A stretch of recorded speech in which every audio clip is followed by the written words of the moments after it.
There we go. Hey, we're live now. We're live. Hey, all right, let me go left full screen. All right. Let me grab my timer here. Like an egg timer? Yeah, kind of like an egg timer, actually. Okay, we're good. All right, you ready? All right, let's roll. You're up. Hello and welcome to Wi-Fi Optional, where we talk tech so you don't have to. This is episode 12 for February 8th, 2016. And today's show, we have some interesting news about Apple's Air 53. Jason's with me here. Hi, Jason. Hello, Rakshan. How are you, sir? I am doing well, and I know you're pretty excited to talk about that. But before we get into that, couple of newsworthy items that happened the past couple of weeks. GoPro shooters can live stream up via Periscope now. GoPro announced an integration with Twitter's Periscope app that allows live streaming from a GoPro Hero 4 camera. The feature allows GoPro shooters to use a Periscope interface like a production switchboard. They can toggle between their iPhone and GoPro cameras on the fly, adding variety to video of a live event. This is kind of interesting where GoPro is actually, their stocks are starting to tank a little bit. People started figuring out that it was kind of a fad, and there's a slew of clone GoPro cameras out there.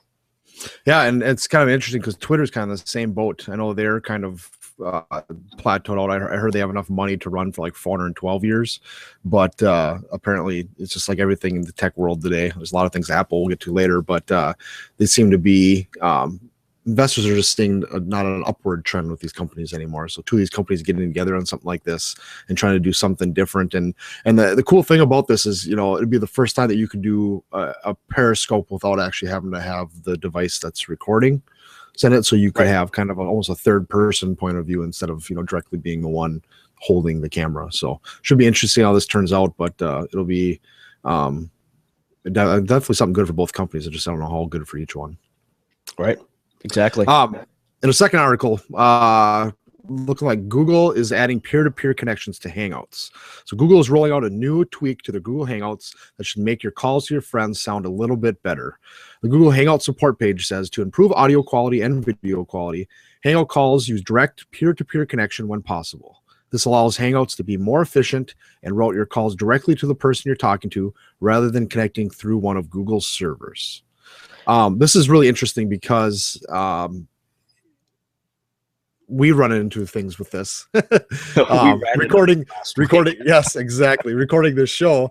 And I think it's a little bit of that, but I also think it's a little bit of a security thing as well. You know, everything's kind of getting more security based, that, you know, having a direct connection with somebody and something like this kind of makes more sense too.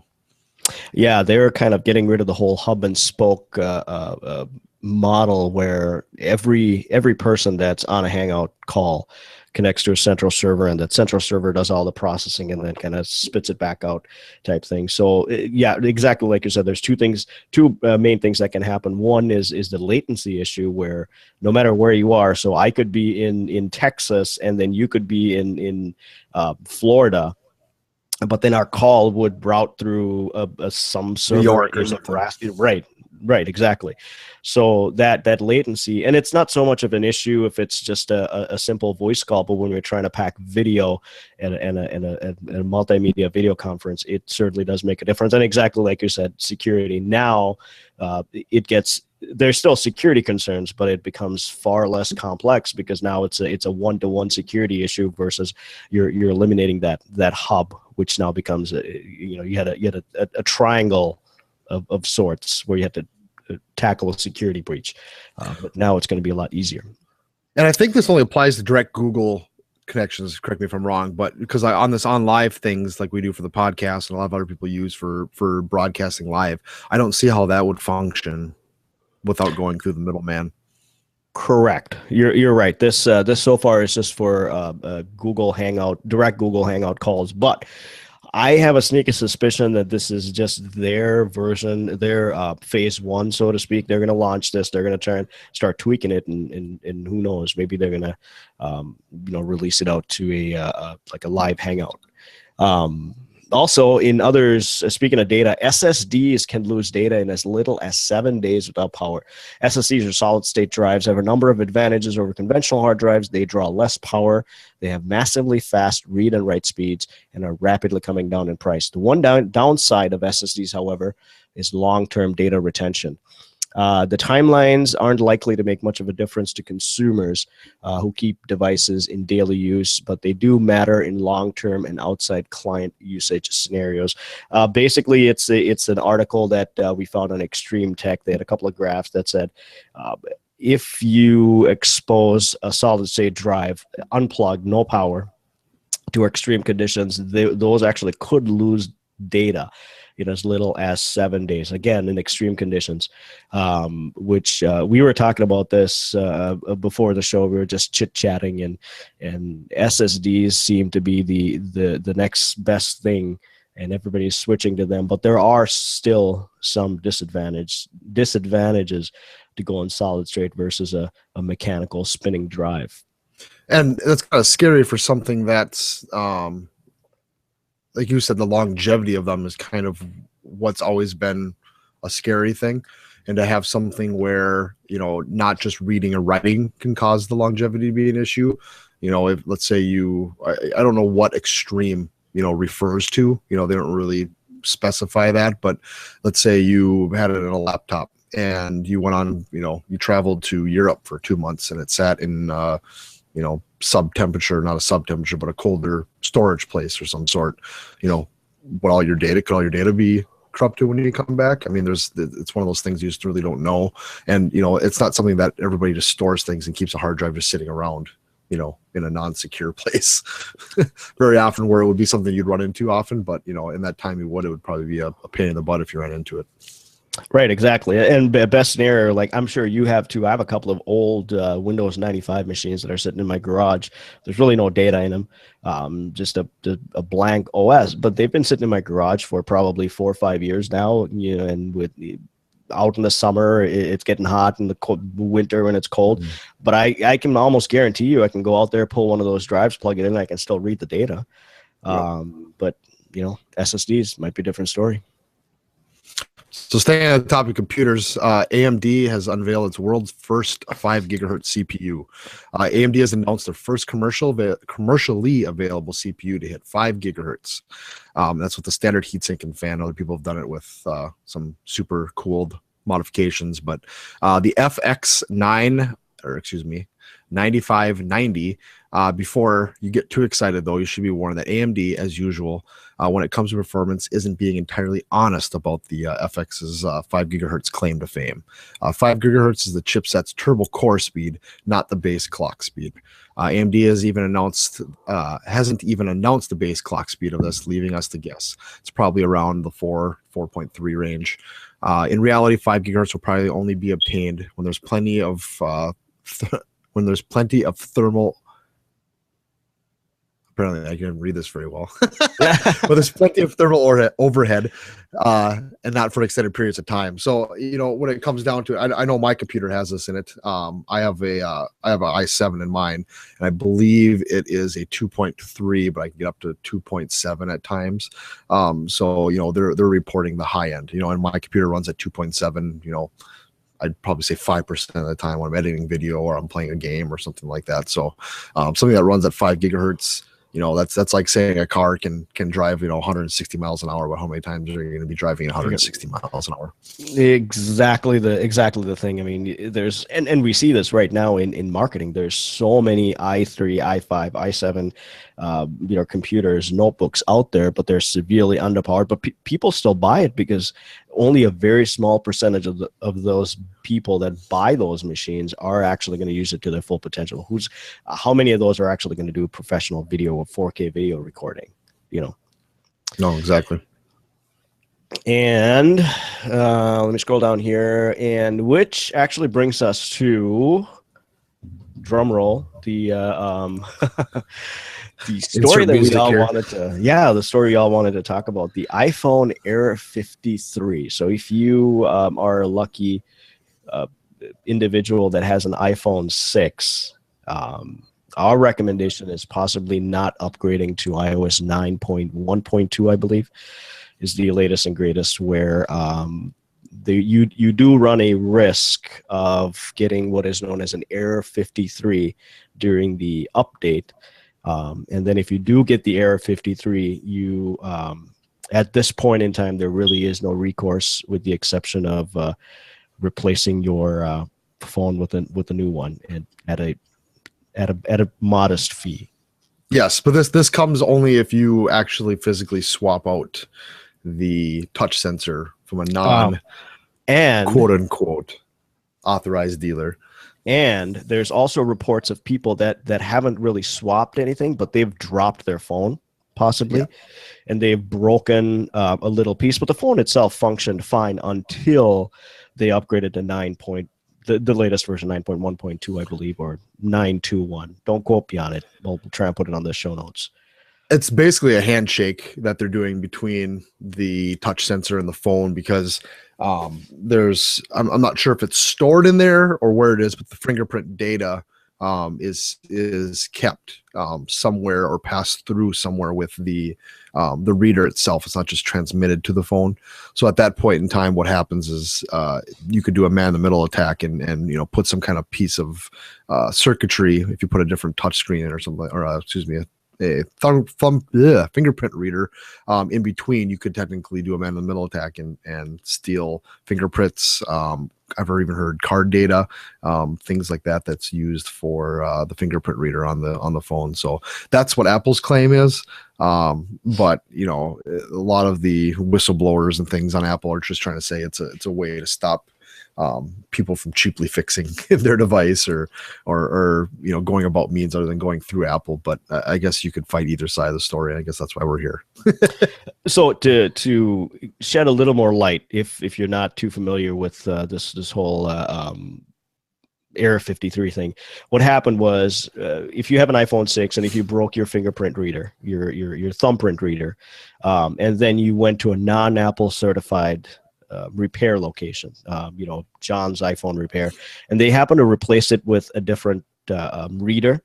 And if that particular reader that they put in was not an OEM, an official Apple authorized scanner reader, then your phone would have worked fine after you got it replaced, and then everything would have been fine until this new update hit the phone. What this update actually does is it does a check of all of the hardware, the physical components on the phone, to make sure they're all legit, they're all Apple certified, Apple authorized components. And as soon as it finds out that this particular component, which is the fingerprint reader, is not a certified Apple component, it immediately raises this flag and says you have an error 53, which means it's a hardware failure.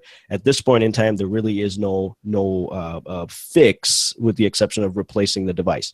Now, the other side of the coin is there's also reports of people that not necessarily have they gone and replaced this because it broke. They may have just dropped the phone on the ground and the fingerprint reader may have broken.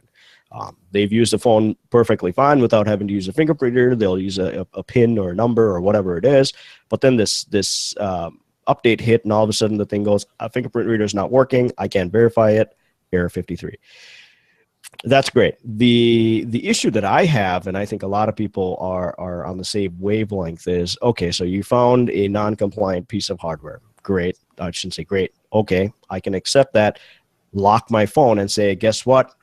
We've locked your phone. You can't do anything with it until you go to an authorized Apple retailer, and then they replace it with an OEM component, pay for that component, and then put it back in, and then the phone can automatically get unlocked or through a code get it unlocked. But that's unfortunately not the path that Apple is following right now. Yeah, and like I said, you could probably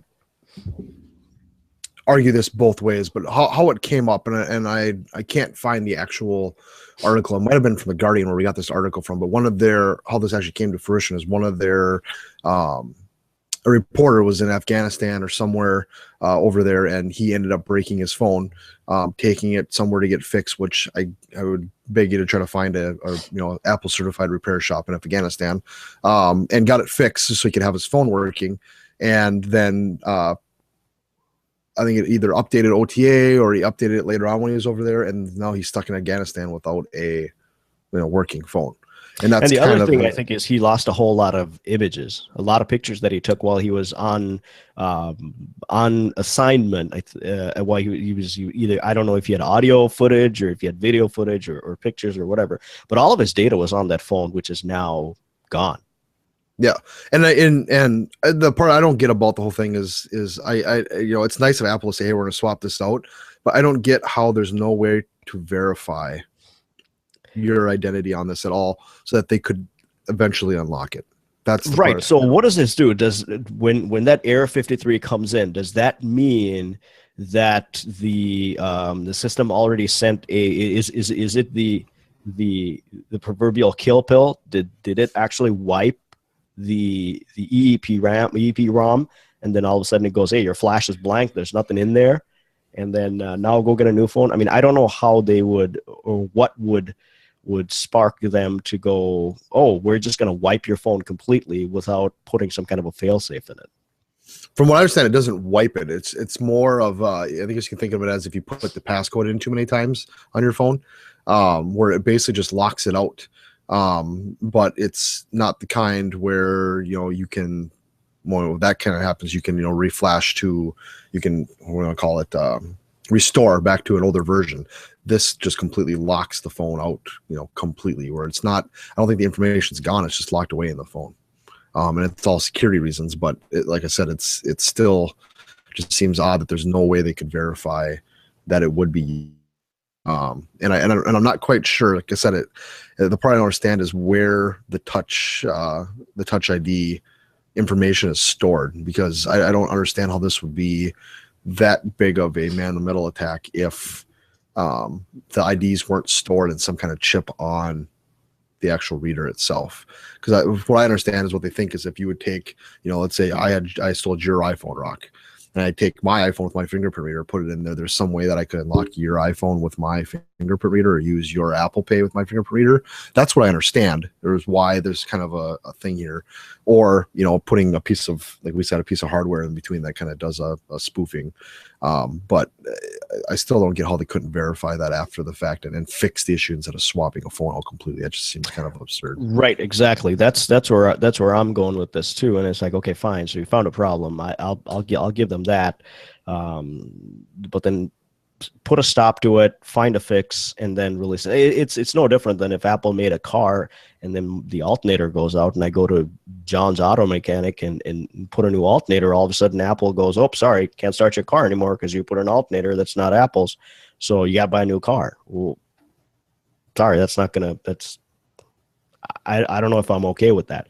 Now, the other thing is there potentially could be some legal ramifications to this.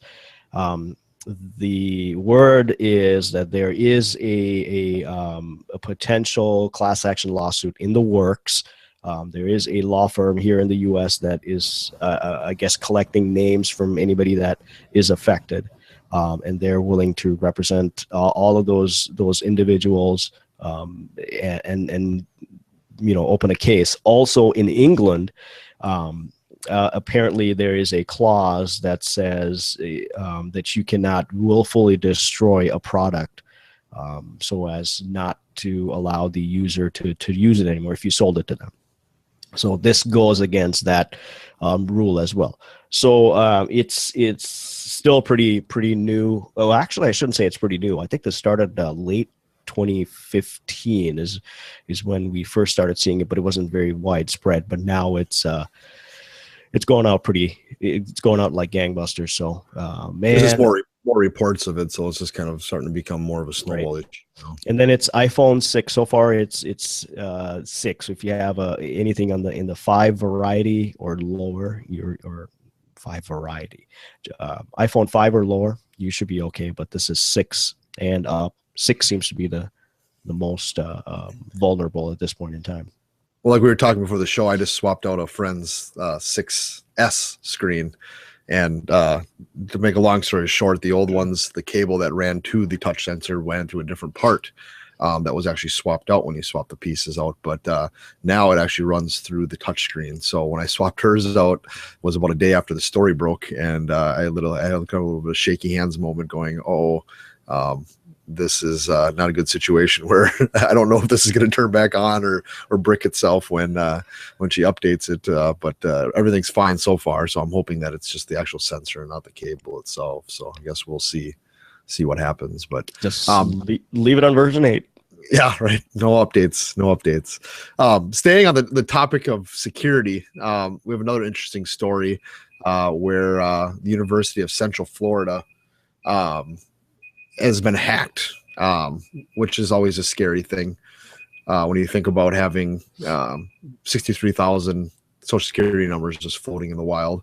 And I believe the annual enrollment of Central Florida is right around that. So it's basically 1 year's worth of students, undergrads and grad students, social security numbers just floating around on the internet. And this was reported by MC News, and the hack of the University of Florida or Central Florida's computer system exposed the private data of roughly 63,000 current and former students, staff and faculty members alike. The university announced this last Thursday. The stolen info includes social security numbers, but not credit card information, financial records, medical records, or grades. So basically, it's just social security numbers, but still, if you have a social security number, there's a lot of stuff you can reverse engineer, social engineer, and do some naughty things with people's identities. Just get credit monitoring. That's it. Call it good. No, I'm kidding. That was actually the answer that they Yes. gave those people. They said, here's 1 year's worth of credit monitoring, and then let's we'll walk away. But this brings up a good point, with the whole Apple thing, and they're saying it's security, and now it's these hackers. I mean, it's just ridiculously crazy, the amount of personal data that flies through the interwebs on a daily basis, and it's just amazing the amount of the data that's tracked: your name, your address, what you do, and especially just this one single item, your social security number, like you said, that ties back to so many other things. You just grab this one piece of information, and you start working it, and pretty soon you have this pretty lengthy, pretty elaborate profile of an individual. And then next thing you know, and a lot of the times these guys these hackers, or if you get into identity theft, for example, you won't know something is actually wrong until you try to do something, and you go to buy a house or a car or something like that. I don't go check my credit every day. You don't check your credit every day. And that's the scary part. No, I know through our bank we have free credit check or credit guard. I can't remember what it's called, but it basically gives me a quarterly update that says, hey, we ran through this and checked and everything's fine. There was a couple of these weird things that happened, but we checked into them, they were fine. So I'm kind of the same boat. I don't check every day, but I before the show, I was trying to look, I couldn't find the actual stats, but I believe that when an identity is stolen or a credit card or both, the average time to when it's actually used, unless a live credit card is stolen, like they steal your credit card, then they'll use it right away, like getting gas or whatever would happen. But I think the actual stat for electronically stealing this information is like a year or two. So here the university is offering as retribution to these students, hey, we'll give you a year of credit card. Well, what happens if they hold on to this information for 2 years and there's no more credit card, or anything involved, and their identity gets stolen. So I just don't see the the offer by the university to be that to be that useful. It's kind of like saying, I don't know, it just doesn't seem right. No, it doesn't. And then the other side is it's so difficult to maybe prevent it, because you can put all the fail safes you want. You can make your password 5 billion characters, and it can only work on Sundays between the hours of 3 and 4. You can put all of the restrictions you want, but they're always going to go after the weakest link in the chain, which happens to be the human. So chances are this was a phishing attack. And then, somebody said, oh, hey, this doesn't work. Oh, all right, no problem. Go to this website, enter this information, and then pretty soon, they now have access into a system that they always wanted. So it's a huge balancing act where you don't want to take away too much access from anybody, and then as soon as you do that, they immediately become an ineffective employee. They can't do their job because you've locked the system down so much. You open it up too much, they're going to be vulnerable to, phishing attacks and then potential data theft, just like this. So it's one of those things where, how guarded can you be? Where do you draw the line? I mean, you can have education sessions, or are we to the point where we have to do weekly phishing drills? Just like we do fire and tornado drills.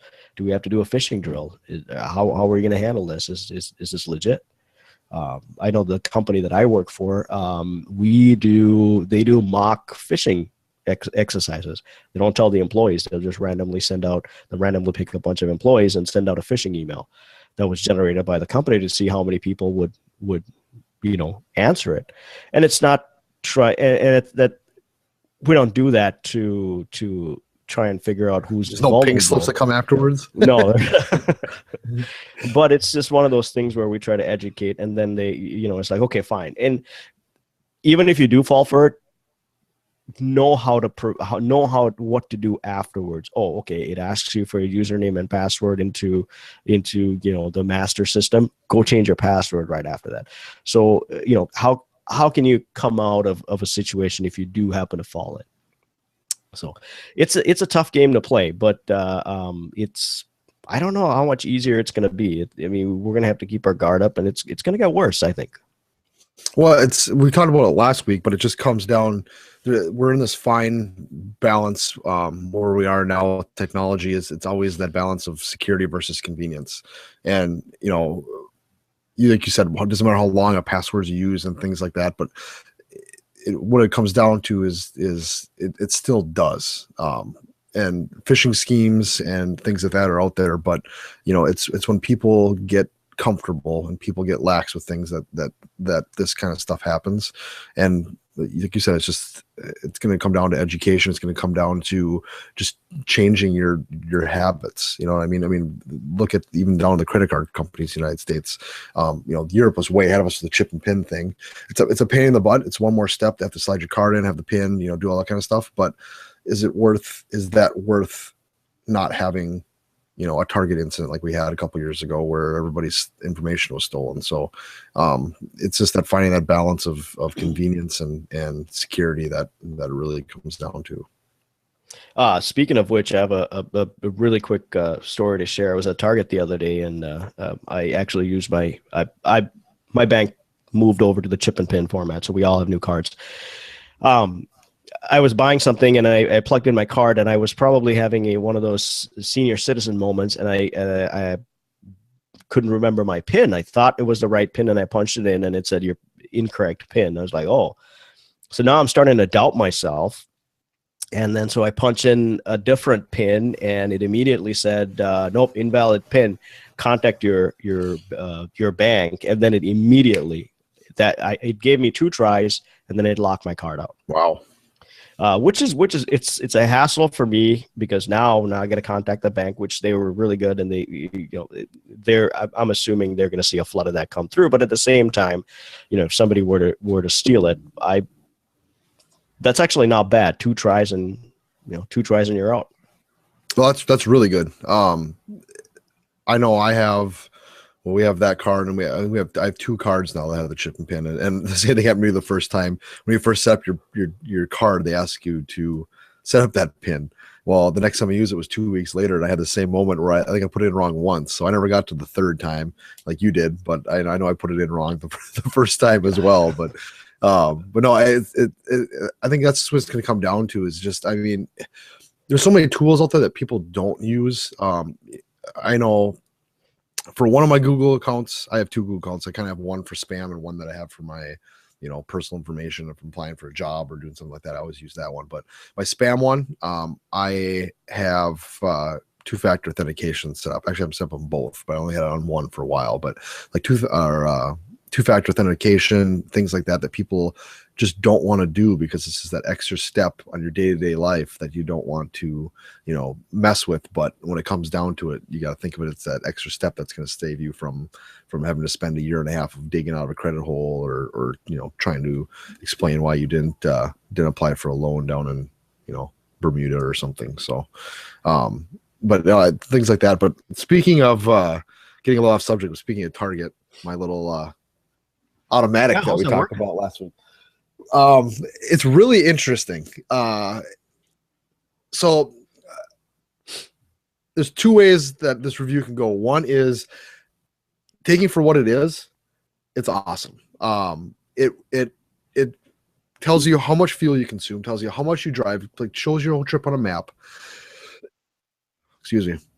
And does all that stuff. The problem is I have an old enough car where it can do the ODB2 sensor stuff, but it doesn't have enough features to do the cool things. Like my car, it can't read fuel level. I'm not sure what models it can, but I'm guessing the newer ones that actually have the gauge, where it shows you, it tells you how many miles you have left to drive and things like that, already have that built into the computer system. Mine doesn't have that, so I can't do that. The GPS, the version 2 that I have is awesome because it does GPS on its own, so it doesn't kill your battery in your phone running GPS the whole time you're doing it if you're not using mapping. But it's really, really cool. I found out how many times I brake really hard. I usually don't accelerate away.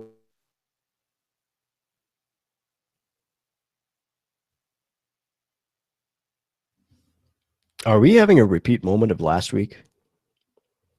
I think we are.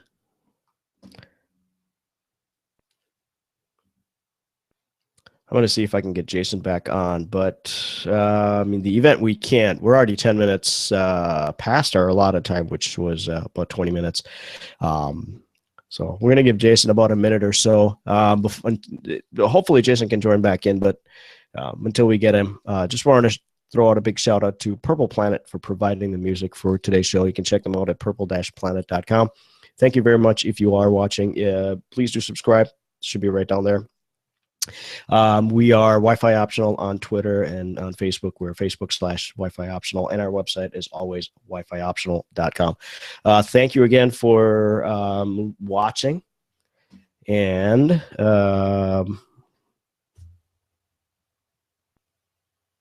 nope, I don't think we're going to get Jason back. So thank you for watching. We'll see you again next week.